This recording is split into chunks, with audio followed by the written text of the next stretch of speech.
scratchy backy with some patients and all that stuff. Anyway, let's get one of those since you're 16. Okay. Anyway, I went yesterday. Was that yesterday or the day before? Yesterday. Yesterday. I mean, it takes like 5 minutes or less to do the test.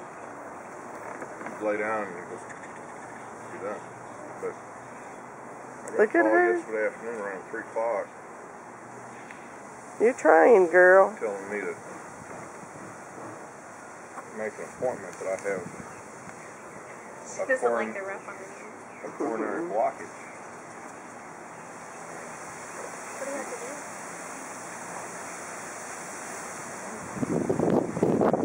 Have some surgery sometimes. Angioplasty, where they put a feel in one of your fields and open it up, or maybe a stent, or may have to have bypass surgery. I don't know. But whatever it is, it's not.